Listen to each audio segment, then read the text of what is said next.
brothers and sisters, yung topic natin written in the book of Rome. The book of Rome written by Apostle Paul. Sino nakakilala ni Apostle Paul? It was addressed in the Christian churches in Rome. Amen? Because Rome was the capital of the Gentile.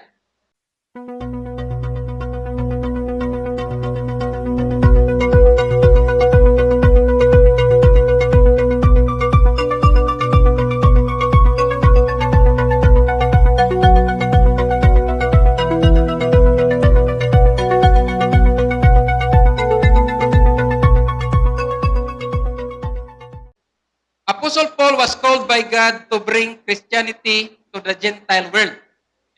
Before ang Romans 10, brothers and sisters, meron malaking conflict na nangyari.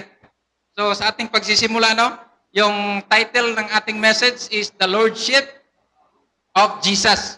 Meron siyang malaking concern. Sa Romans 8, ang sabi po doon, For God be with us, who will be against us? Nothing can separate us from the love of Christ. Amen. Romans 9, Apostle Paul had great heaviness and continual sorrow in my heart. Merong malaking great sorrow, Apostle Paul. In Romans 10:1, brethren, my heart's desire and prayer to God for Israel is that they may be saved. For they, being ignorant of God's righteousness and going about establish their own righteousness, have not submitted themselves into the righteousness of God. Brothers and sisters, yung conflict nito, Apostle Paul also challenged about the gospel of Jesus Christ and the law of Moses. Ito yung malaking diskusyon. Di ba? Naalala niyo yung law of Moses? But the question is, what are the difference between the gospel of Jesus Christ and the law of Moses? The answers, brothers and sisters, the law of Moses usually refers to the first 5 books of the Old Testament. And the gospel of Jesus Christ refers to the first 4 books of the New Testament. What is that? Matthew, Mark, Luke, and John. Amen. Wow. But in Mark 1, verse 1, the beginning of the gospel of Jesus Christ, the Son of God. Ano yung 5 books ni Moses? Alala nyo pa? Genesis, Leviticus, Exodus, Numbers, and Deuteronomy. Amen? So ano pinag-usapan doon? Pinag-usapan doon yung creation of the world. Amen? Ito yung law of Moses. Amen? Nakuha niyo yung flow sa story natin. And then, pinag-usapan doon yung Noah, the worldwide flood. Tama? Pinag-usapan doon si Abraham. And then, Joseph. Amen ba? And then, the exodus of Israel from Egypt. And the 10 commandments. And then, the ceremonial law related to worship and sacrifices. Ito yung pagkakaiba sa gospel of Jesus Christ and the law of Moses. Bakit? During nangaral si Apostle Paul, malaking diskusyon, brothers and sisters. Malaking argument. Bakit? Lahat ng mga tao nakatingin doon sa law of Moses. Di ba? Nakatingin sila doon. Meron nag-question sa akin yung OFW. Sabi niya, yung si Apostle Paul daw ang nag-break sa law of Moses. Di ba? Pero, sabi ko, sa Romans 10:4, For Christ is the end of the law, for righteousness to everyone that believeth. Amen? Today, brothers and sisters, we are saved by grace. Ito yung pinapangaral ni Apostle Paul. Yung title ng ating message, basahin natin sa Romans 10:9. Ready na ba yung Bible natin? Romans 10:9, If thou shalt confess with thy mouth the Lord Jesus, and shall believe in thy heart that God hath raised him from the dead, thou shalt be saved. Ibig sabihin, believe. There are three main points, brothers and sisters. Meron tayong tatlong pag-uusapan sa araw na ito. Number one, the Lordship of Jesus begins by believing in the heart. Believing in the heart. Did you remember King David? King David, tinatawag siya ng Diyos na a man after God's own heart. Amen ba? Ang sabi sa 1 Peter 3:15, but sanctify the Lord God in your hearts. Bakit man? As what the Bible says in Matthew 12:34, your blood of vipers, how can you speak good things when you are evil? For out of the abundance of the heart, the mouth speak. Kung ano ang nasa loob natin, yun ang lalabas. Tama? Yun ang lalabas. Bakit? Merong kasabihan na people will follow you not because of what you say, but people will follow you not because of what they see. Amen? Kaya yung tao, hindi ko naman nila lahat kung anong-anong sinasabi. Tama? Hindi naman ginagawa. Tama ba? Tapos kung magsalita, so much care. Kung mag-alala, grabe. Di ba? Pero ang tanong, nararamdaman ba? Nararamdaman ba yung care? Tama? Kung meron tayong care, kagaya ni Apostle Paul, sinulat talaga niya. Itong Book of Romans, sinulat niya sa mga Christian churches sa Rome. Tama? Na meron siyang malaking care. Sa Romans 9 nga, meron siyang deep sorrow. Malaking pag-alala. Bakit? Para sa iyang fellow countrymen, fellow Israelites, or fellow Jews na was saved, that they might be saved. Amen? The main points number 2 is the Lordship of Jesus begins by trusting in Him. Trusting in Him. What does it mean? Meaning, relying in Him. Wala nang iba.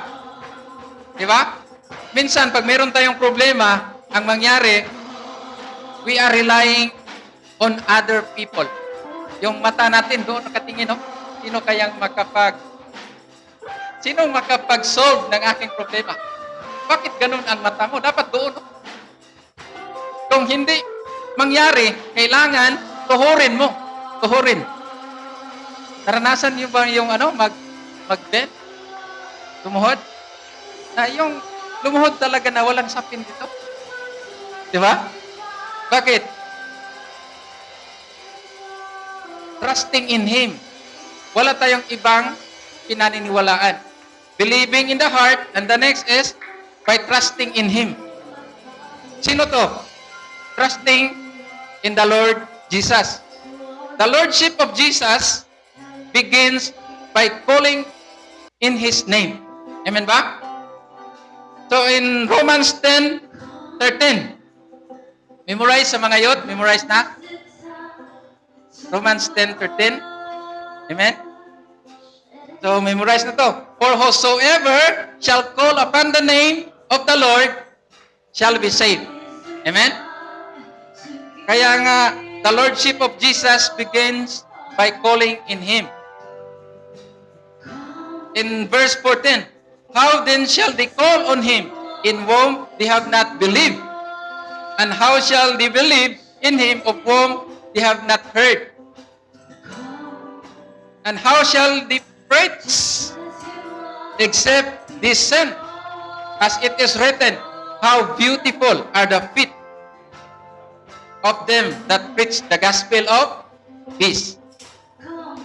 Amen ba? Brothers and sisters, para maintindihan natin yung Lordship. Okay? Ano kaagad na sa isip nyo pag sinasabing Lord? Amen? Pag sinasabing Lord, brothers and sisters, Lord in Greek word is Kurios. Kurios. Amen? Definition meaning is master.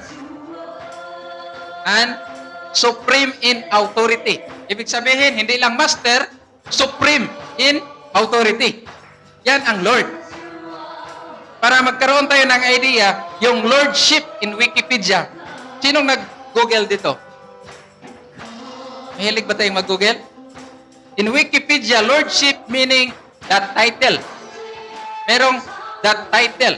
Or territory held by the Lord. Meron talagang teritoryo. Sa Tagalog, brothers and sisters. Yung Lord, merong pag-aari.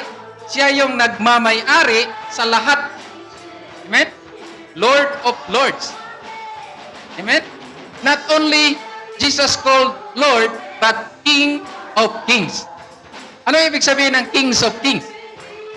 King, meaning siya po ang naghahari sa lahat ng mga kaharian. Amen? Wow, napakaganda. So, para ma-prove natin, brothers and sisters, in 1 Timothy 6:15. Are you with me? Amen? 1 Timothy 6:15, which in His time, He shall show who is the blessed and the only potentate, the King of Kings and the Lord of Lords. Sino tinutukoy dito? Si Jesus. Amen? Meron pang isa. Revelation 17:14. Ano nakasabi dito? Make war with the Lamb, and the Lamb shall overcome them, for He is Lord of Lords and Kings of Kings, and they that are called and chosen and faithful. Brothers and sisters, Jesus Christ not only called Lord, but also called Kings. Amen? So, ibig sabihin, yung King, meron siyang kaharian. Yung Lord, merong pag-aari. Ngayon, pag-usapan natin sa buhay natin, ano ang pag-aari ng Lord? Meron kang cellphone, meron kang sasakyan, meron kang lupa, meron kang territory. Amen? We are the steward. Tama ba? We are the steward. Kung meron kang property, meron kang sasakyan. Tama ba? Kung meron kang bahay, hindi yan pag-aari mo. Pag-aari ng King. Pag-aari ng Lord. Amen ba? So, ganun kaganda, brothers and sisters. Sino dito ang walang pag-aari na lupa? Sa totoo lang. Yung nakatira lang, nag-rent, or nangungupahan lang, or nakatira sa parents. Ganun. Meron. Brothers and sisters, you must be connected to the source. Amen? Bakit? Nung binibless yung tao ng God, yung binibless, when Moses called by God that his people, anong promise ni God? Nalala nyo? Diba? The promised land. Promised land. Amen. Correct. Bakit? The real wealth or the real business is land. Amen? Hindi yung cellphone mo. Hindi yung sasakyan. Yung real business. Kaya nga tinatawag na real estate. Real property. Tama ba? Bakit?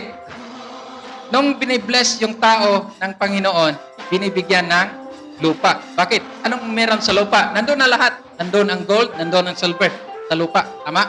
Kaya nga, kung wala tayong territory, wala tayong lupa, kailangan natin humingi sa Panginoon. We must be connected to the source. Sino yung source? The only Jesus Christ, our Lord. He is given the title, the King of Kings and the Lord of Lords. Amen ba? Anong gagawin natin? If we believe that we are the sons and daughters of God, kailangan meron din tayo. Tama? If we acknowledge that God, He owns everything. Amen? And we are the sons and daughters. Dapat meron tayo. Yun nga lang, baka merong mga konting mga problema sa buhay natin. Bakit? Bakit wala tayong pag-aari? Kung yung pag-aari natin yung father, dapat yung anak meron. Amen? Kung anong pag-aari ng father, pag-aari din ng anak. Tama ba? So my point, brothers and sisters, Jesus Christ called Lord. Lordship. Kaya nga pinag-usapan natin yung Lord, yung ating pinag-usapan ngayon. So, not only Lord Jesus Christ, but He is a Savior. Amen? How many of you believe that Jesus Christ is a Savior? Amen? Yes. Anong ibig sabihin ng Savior? The Savior means that Jesus is the only one Savior. Amen? He is the only one who can reconcile sinful humanity to God. Amen? He is the only one mediator from God and to man. In 1 Timothy 2:5, for there is one God and one mediator between God and men, the man Christ Jesus. Brothers and sisters, meron akong friend na OFW. Sinasabi niya, yung Kristo, hindi daw Hebrew. Amen? Bakit? Yung word na Christ, meaning Christos in Greek. Ibig sabihin, sabi niya, hindi daw Hebrew si Kristo. Kasi yung Christ means Christos. Tama? Pero sabi ko naman, si Jesus, Greek word ng Jesus is Ieosi. Yun ang Greek word ng Jesus. But in Hebrew, Jehoshua. Amen? Yung Jesus pala, meron siyang Hebrew word, Jehoshua. Yung friend ko na OFW, umabot ng 1 a.m. yung diskusyon namin sa video call. Sabi, bakit? Na-challenge ako mag-study ng Word of God. Bakit? Nag-study siya hindi sa Bible. Nag-study lang siya sa YouTube. Ganun ka, hindi. Pero meron siyang mga point of views, mga basis na pwede akong makumbinsi sa kanya. Kasi ang kanyang paniniwala po, hindi siya naniniwala si Kristo. Pinaniwalaan niya na European God si Kristo, hindi Israelite. Sabi ko naman, tinitrace ko sa Matthew. It was 14th generation from Abraham, Isaac, and Jacob, and then Joseph, the carpenters, and then Jesus Christ. That was 14th generation. Jesus Christ is Israelites and Hebrew. Na-challenge ako mag-study ng Bible. Bakit? Yung mga hindi pa founded sa Word of God, ay nako, mabilis lang mapaniwala. Jesus Christ is the Savior. Pero, the climax of the story of Jesus, napakaganda. Bakit? It is not His death, but His resurrection. After the third day. Mabasa sa 1 Timothy 4:10. For therefore, we both labor and suffer reproach because we trust in the living God, who is the Savior of all men, especially of those that believe. Brothers and sisters, if only you believe. Amen? Kaya nga, the Lordship of Jesus begins with the heart. Jesus Christ, nung tinaral siya in the marketplace, nung Jesus Christ before crucifixion, sino nakakita sa inyo sa Passion of the Christ? Matindi, no? So, matindi. Yung Passion of the Christ, almost perfect yung pagkagawa. Ganon talaga yung nangyari. Yung crucifixion. Bakit? Based on the Bible, ang mga makasalanan, yun ang kanilang sahad. Diba? Bago pa sa atin yung 7 last word. Tama? Sino nag-attend ng 7 last word? Sa mga youth. Wala nag-attend? So, doon sa 7 last word, merong si Jesus, di ba, sa gitna, merong dalawang robbers.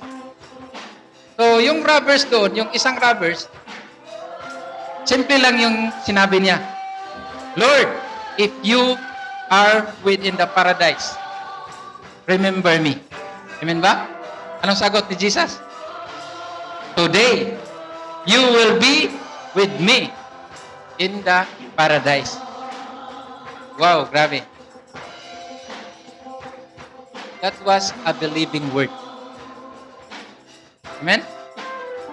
Kaya nga in 1 John 1:7, but if we walk in the light as He is in the light, we have fellowship one with another.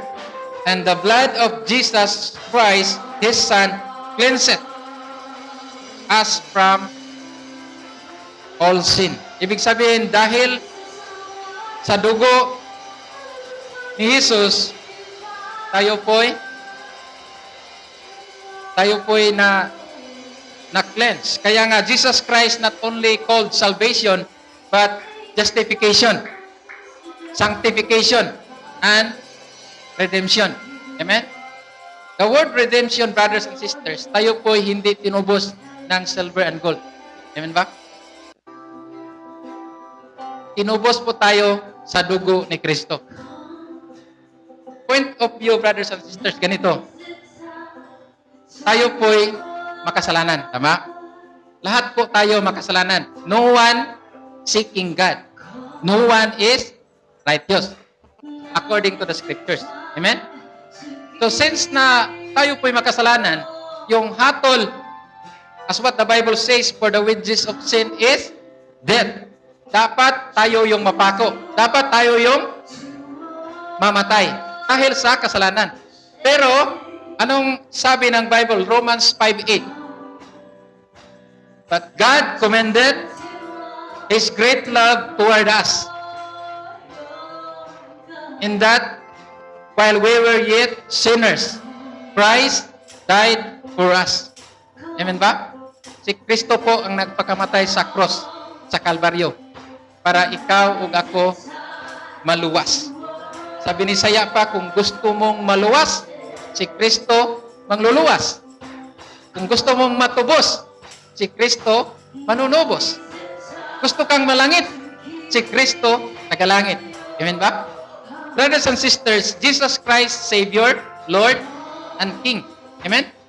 So ngayon, merong sub-points sa ating topic ngayon. The Lordship of Jesus must be in all aspect in our life. Amen? Ulitin ko, the Lordship of Jesus must be all aspect in our life.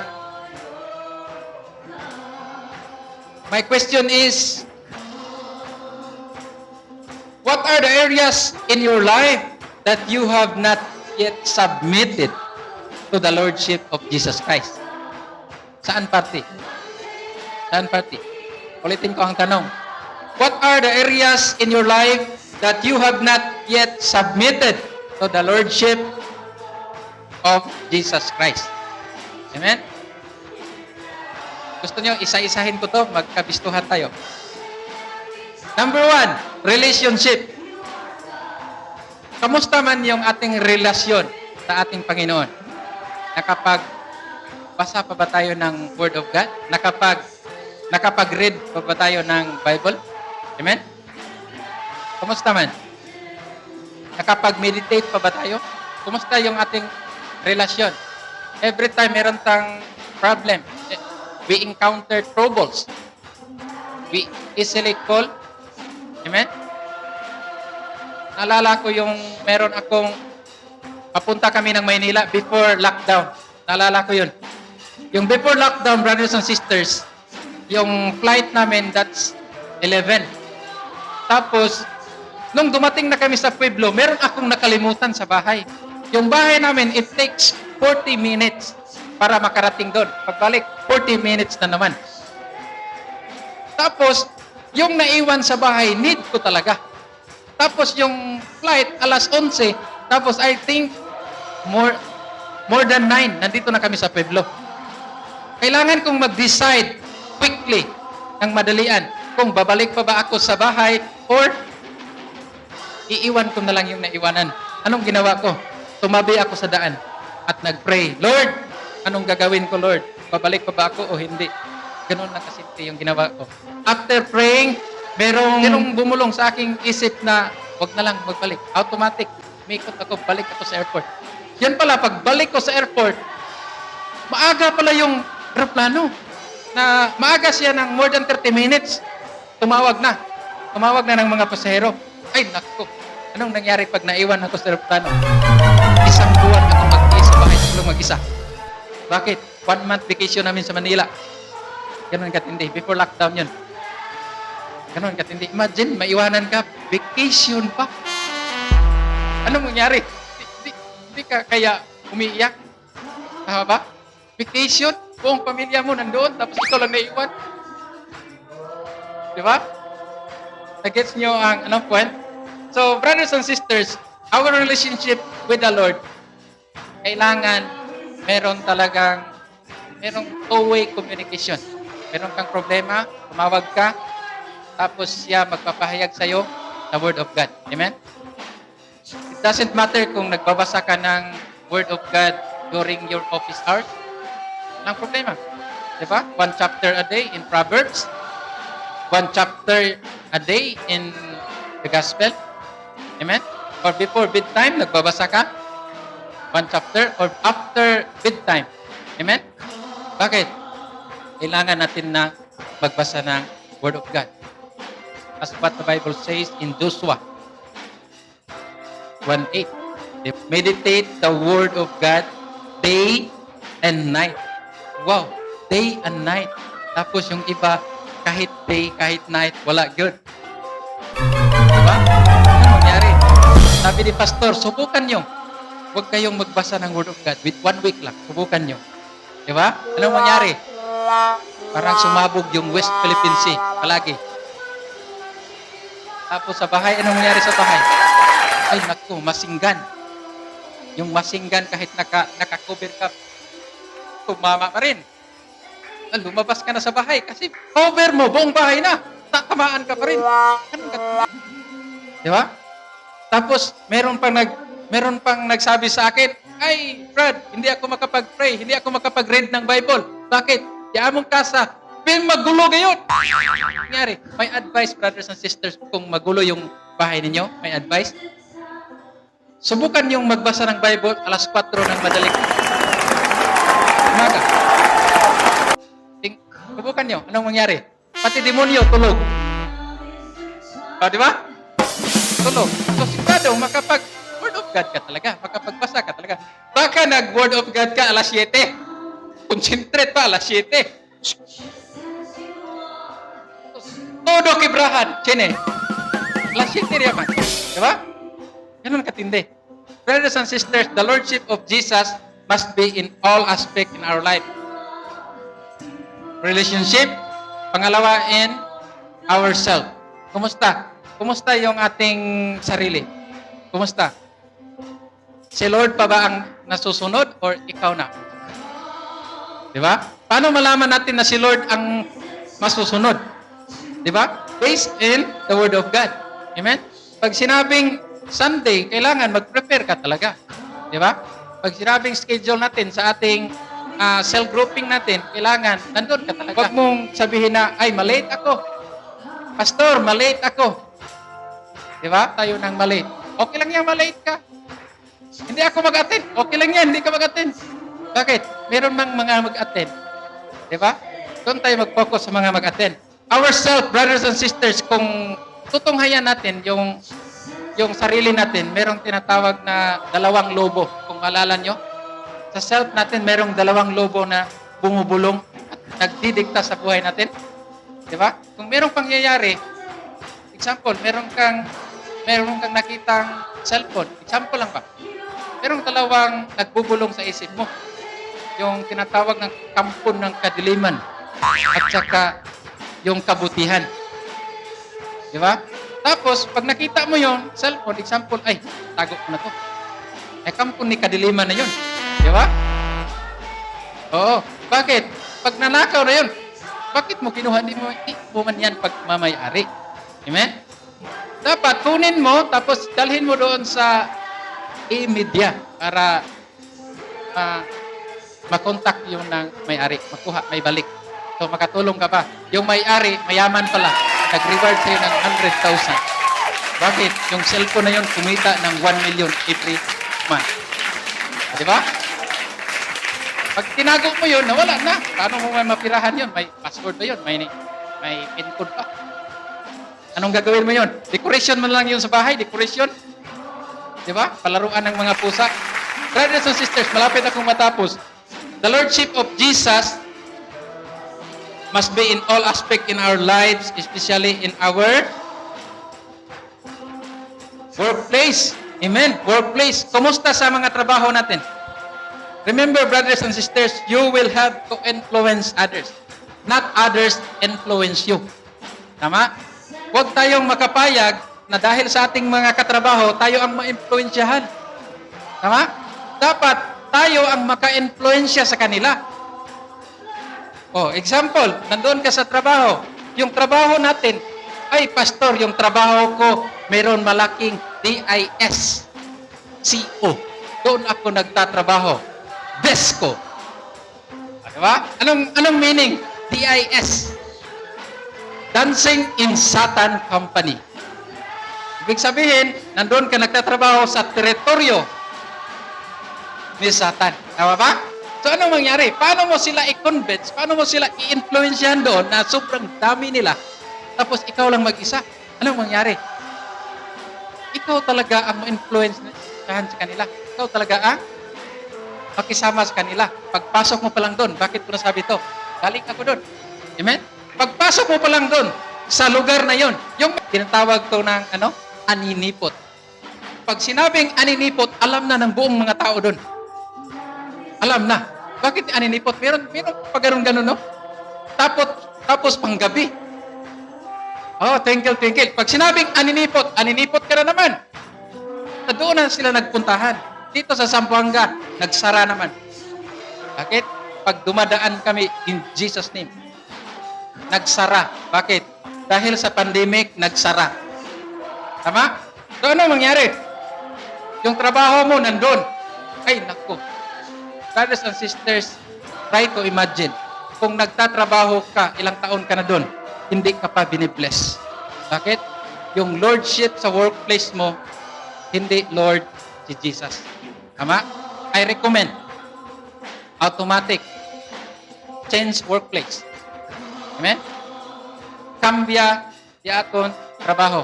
Automatic. Cambia. Bakit? Hindi ka binibless doon. Try to imagine lang how many years hindi ka binibless. Palagi pa rin sa tabakano pa, permita pidi-pidi di aton nana. Ma! Ulam. Ma! Aros. Tama ba? Bakit? Hindi talaga tayo binibless pag ganun ang mangyari. Dapat pag binibless ka, anong sasabihin? Ma! Isang sakong bigas. Kunin mo. Di ba? Ma! 500. Ma! Pa! 1,000. Ganun katindi. Tayo ang nagbibigay. Kung tayo po'y binibless. Brothers and sisters, true to life story to. Yung, dati kasi, ako yung naghahanap ng trabaho. Ibig sabihin, ako po yung, ang tawag doon sa amin, shopping. Doon sa Cebu, nag-shopping kami ng lahat ng mga businesses doon sa Cebu. Ang term shopping. Tinitingnan namin yung mga negosyo doon kung anong maganda. Kung maganda, i-business namin. I-business partner namin sila. Ang tawag doon shopping. Ibig sabihin, ako po ang naghanap ng business. Ako po naghanap ng trabaho. Nung binibless ako ni Lord, sabi ni Lord, test me. Hindi ko makalimutan. Ang sabi ni Lord, prove me. Yun lang. Di ba? Test me. Prove me. Sabi ko, sige, yun lang pala, Lord. Bakit? Bakit ako mag-obey kay God? Bakit? Dati akong wala. Yung income ko dati, 700 pesos a week. Grabe. Diba? Ibig sabihin, more or less 100 pesos a day. Yung 100 pesos a day ngayon, isang pasok namin doon sa pizza, ay wala na. Diba? Wala na. Ganun katindi. Pero, nung binibless ako ni Lord, ay nako, ang trabaho po ang naghanap sa akin. Ganun. Para ma-inspire ko kayo, brothers and sisters, yung isang churchmate ko, binibless, nag-resign sa trabaho niya. Napakagandang trabaho. Nag-resign, nagsarili. Nakabili ng maraming van. Anong nangyari? Sabi niya, bro, ikaw mag-drive sa aking van. Sabi ko, bro, wag lang bro. Ako pa ang umaayaw. Bakit? merong binibigay ang Lord sa akin na mas matindi pa. Yung taga Maynila, pharmaceutical company, paglabas ng bahay, bayad na. Meron pang bios. Anong sabi ko? Wag muna. Bakit? Merong binibigay ang Lord para sa akin, mas matindi pa yan. Ganon katindi. Ganon katindi. Yung iba, magpunta pa sa abroad para maghanap ng pera. Ang layo.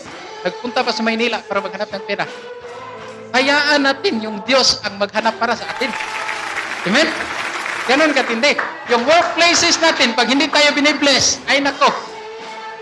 May mga youth dito na sabi, Pas, hindi ako makapag-church kasi may trabaho daw. I recommend, change work. Kung wala kang mahanap na trabaho, magtrabaho ka sa akin. Bakit?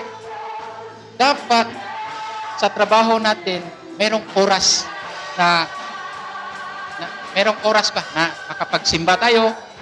Hindi puro overtime. Nagtrabaho tayo, overtime pa. Di ba? Amen? And the next is our time. Kumusta yung oras natin? Lahat ng oras, 24 hours. Tama? Tayo po lahat, 24 oras. Binibigay ni Lord, pantay-pantay. Walang lamangan, brothers and sisters. Nakuha natin? Walang lamangan. Yung mga mayaman, 24 hours din sila. Tama ba? Yung mga mahirap, 24 hours din. Ako din, 24 hours din. Pero yun nga lang, the question is, how do you use your time? Tama? Baka alas 8 pa tulog pa. Diba? Wala pa tayong schedule ngayon at tulog pa tayo. Ganun ang nangyari. Nakapag-church pa tayo, nakapagsimba pa tayo. Nabigyan ba natin ng oras na sa Binisaya pa, nahimuot ba si Kristo sa ato ang oras? Tama ba? Meron ba tayong oras magbasa ng Bible? Meron ba tayong oras magsimba? Meron ba tayong oras na mag-attend sa ating cell group? Amen ba? Nakuha mga youth? Nasabtan?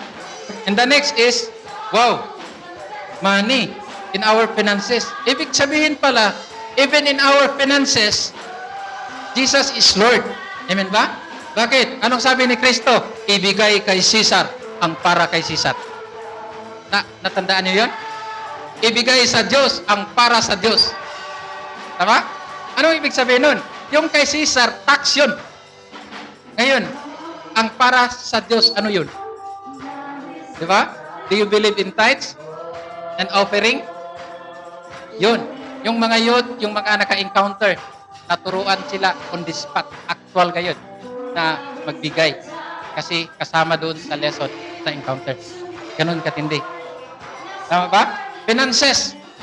Dapat sa ating finances, Jesus is Lord. Amen? The Lordship of Jesus must be in all aspect in our life, even in our finances. Nakapag-ibigay po ba tayo? Brothers and sisters, nung nalaman ko tong principles na to, ay nako. Kumbaga, sa grade pa, alam niyo yung grade 7? Pag mag-graduate ka sa grade 7, anong next? Grade 8. Ganun katindi. Itong finances, palagay natin grade 7. Pag hindi mo malagpasan, hindi ka mapunta sa grade 8. Bakit? Yung finances, grade 7, hindi mo na solusyonan. Ilang taon na, puro kulang. Diba? Puro kulang. Palaging kulang. Bakit? Hindi nga nasolusyonan for how many years yung finances. To God be the glory. Amen? Sa amin, hindi na pinag-usapan yung finances. Hindi na pinag-usapan. Bakit? Bless na kami ni Lord. Ganon siya katindi. Ganon din sa inyo. Sa mga youth, sa mga may edad. Ganon din. Always remember, pag i-bless na kayo ni Lord, ang pera na ang humahabol sa inyo. Hindi na kayo maghabol sa pera. Amen ba? Pag pera pinag-usapan ay nako. O sa Binisaya pa, mingaw man. Bakit? Nako. Mingaw. Brothers and sisters, always remember, pag pera pinag-usapan, always excited. Excited kayo. Sa business, pag pera pinag-usapan, Walang tulugan. Pera pinag-usapan, negosyo. Walang tulugan. Ngayon, brothers and sisters, I encourage you na mag-business. Yung mga interesado mag-business, lapitan niyo yung mga may business. Example, kung meron tang problema sa pera, lapitan mo yung taong na hindi nagproblema sa pera. Maghingi tayo ng advice. Di ba? Example, kung wala kang pera, tapos lapitan mo yung kaibigan mo, wala din pera. Uy, Brad, paano man tayo magkapera nito, Brad? Ako din, wala din. Nagos na kamo. The Lordship of Jesus required obedience. Ganito. Last but not the least, obedience. Brothers and sisters, as what the Bible says in Matthew 28:19, paraphrase, teaching them to obey all things. Tama ba? Itong tinuturo namin sa inyo, teaching them to obey all things. Kailangan natin mag-obey. Brothers and sisters, a good leader is a good follower. Ako ang leader.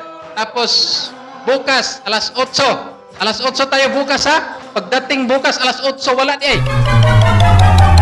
Bakit? Na paano yan?